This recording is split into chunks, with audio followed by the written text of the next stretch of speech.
Bonjour chers élèves, alors aujourd'hui on va parler de représentation graphique, donc représenter des situations à l'aide de tables de valeurs et du plan cartésien. Mais avant de faire ça, aujourd'hui on va parler justement du plan cartésien, mais aussi des différents types de variables qu'on peut voir dans une situation. Rappel de ton primaire et de ton secondaire 1 sur le plan cartésien, c'est beaucoup du vocabulaire. Donc l'axe horizontal, aussi nommé l'axe des X, est l'axe des abscisses. Donc, moi, ce que je voudrais que tu surlignes là-dedans, c'est que l'axe horizontal, c'est l'axe des abscisses. L'axe vertical est aussi nommé l'axe des Y. Donc, l'axe vertical, c'est l'axe des ordonnées. Donc, c'est ça son nom. Le point de rencontre des deux axes, ça se nomme l'origine du plan cartésien. Donc, l'origine, c'est le point de rencontre des deux droites, donc des deux axes. C'est pour ça que j'ai surligné des deux couleurs. Le plan cartésien, il est séparé en 4 cadrans. Et les cadrans, ils sont numérotés 1, 2, 3, 4 en chiffres romains. Donc, 1, 2, 3 et 4 en chiffres romains. Cette année, nous travaillerons presque uniquement dans le premier cadran, puisque la plupart des situations se réfèrent à des valeurs positives. Et on sait que le premier cadran, c'est des valeurs positives. Le plan sert de système de repérage. Tout point dans le plan peut être déterminé grâce à des coordonnées. Donc, moi, je surlignerai ici le mot coordonnées, qui est XY ici. Donc, un nombre en X et un nombre en Y. Et là, on va regarder notre plan cartésien. Donc, dans ton plan cartésien ici, tu as l'axe des X, l'axe des abscisses. Tu as l'axe, et là, je me réfère aux mêmes couleurs que j'ai mis tantôt. Tu as l'axe des ordonnées dans l'autre sens. Le point de rencontre au centre, c'est l'origine. On a les cadrans. Donc, le premier cadran, il est ici. Il est en haut à droite. C'est le cadran qui est entièrement positif. Et on tourne dans le sens contraire des aiguilles d'une montre. Donc, le cadran 2, le cadran 3 et le cadran 4. On a des coordonnées à déterminer dans le plan cartésien. Donc, je vais te rappeler la façon dont on place des points. Je vais te demander de mettre sur pause, de les faire par toi-même au crayon de plomb, puis de valider par la suite si ce que tu as fait, c'est correct. Donc, le point A, pour le déterminer, c'est assez facile. C'est comme si on montait dans une échelle. On commence par déplacer notre échelle et ensuite on monte ou on descend dedans. Donc, pour aller au point A, qui est ici, je vais faire 1, 2, 3, 4, 5, 6. Je me place en dessous et je monte de 2. Donc, mon point A, c'est le point 6, 2. Je t'invite à faire une pause. Une fois que tu as terminé, tu valides si ce que tu avais fait était correct. Maintenant que tu l'as fait ton travail, voilà, on va déterminer les autres points. Le point B, c'est moins 2, 3. Tasse à gauche de 2, monte de 3. Excusez, 3. Le point C, qui est sur l'axe jaune, c'est moins 6, 0. Me tasse de 6 à gauche, ne monte pas, ne descend pas. Le point D est à moins 4, moins 3. Et le point E, il est à 3, moins 6.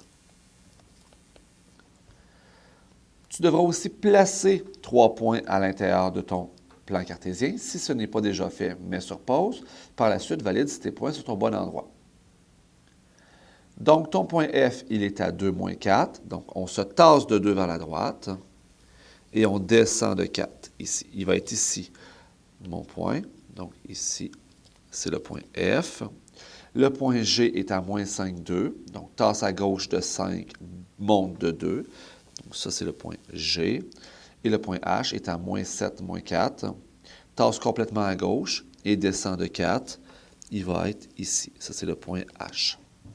Donc, voilà pour trouver les coordonnées de points et placer des points. Et ça, c'est un rappel de ton primaire et secondaire. On va se référer à la deuxième partie, c'est partie 6.2, sur les variables indépendantes et dépendantes. Donc ça, techniquement, c'est une partie de matière qui devrait être en secondaire 3, mais c'est intéressant, on trouve, nous, dans notre école, de les voir avant. Ça va bien te préparer pour ton secondaire 3. Donc, dans les situations mathématiques, il y a souvent deux quantités inconnues qui réagissent l'une par rapport à l'autre. En fait, l'une des variables change en fonction des changements de l'autre. Et là, ta première variable, c'est la variable qu'on appelle indépendante. Donc, la variable indépendante, c'est la variable qui vient logiquement en premier et elle contrôle. Donc, tu me surlignes premier et contrôle, et c'est le X du graphique. Donc ça, c'est ce qui vient en premier dans une situation. C'est indépendant. On va voir des situations tantôt.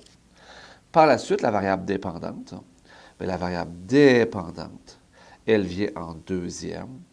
Elle subit et c'est le Y du graphique. Donc ça, ce sont tes deux variables. Indépendante vient en premier, dépendante vient en deuxième. On va se faire des exemples. Tu vas voir, c'est assez simple. Et là, des fois, il y a des situations où est-ce que c'est pas clair. Bien, ce n'est pas des situations où est-ce qu'on va t'évaluer. De toute façon, on ne va pas nécessairement t'évaluer là-dessus en secondaire 2. Donc, identifier la variable indépendante et dépendante dans ces situations. Exemple, tu vas t'acheter des disques. On va dire des vinyles, là, c'est vintage. Donc, tu vas être le nombre de disques achetés et le coût de la facture. Donc, qu'est-ce qui vient en premier? Est-ce que tu commences par dire « je vais m'acheter 3 disques » ou tu commences par dire « j'en ai pour 28,95 ». Tu sais, clairement, tu choisis de faire tel achat et le coût il est calculé par la suite. Donc, dans ce cas-ci, la variable indépendante, donc celle qui vient en premier, c'est le nombre de disques. Et la variable dépendante sera le coût de la facture.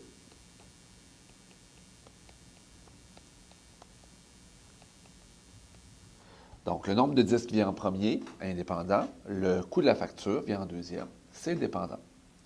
Deuxième situation. La quantité d'eau dans un bain qu'on remplit à vitesse constante selon le temps. Donc, imagine la situation, tu pars un bain, tu ouvres les robinets, puis tu pars. Puis là, tu reviens. Est-ce que c'est le temps que tu as attendu qui détermine la quantité d'eau, ou bien c'est la quantité d'eau qui détermine le temps qui est passé? Bien, dans l'ordre, on ne peut pas vraiment contrôler le temps.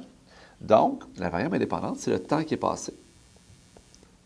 Et la variable dépendante, ça va être l'eau restante, ou l'eau qui va avoir coulé dans le bain.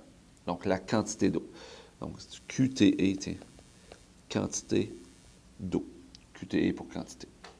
Ou tu peux écrire quantité. Dernier exemple, le coût d'un plein d'essence selon la quantité achetée.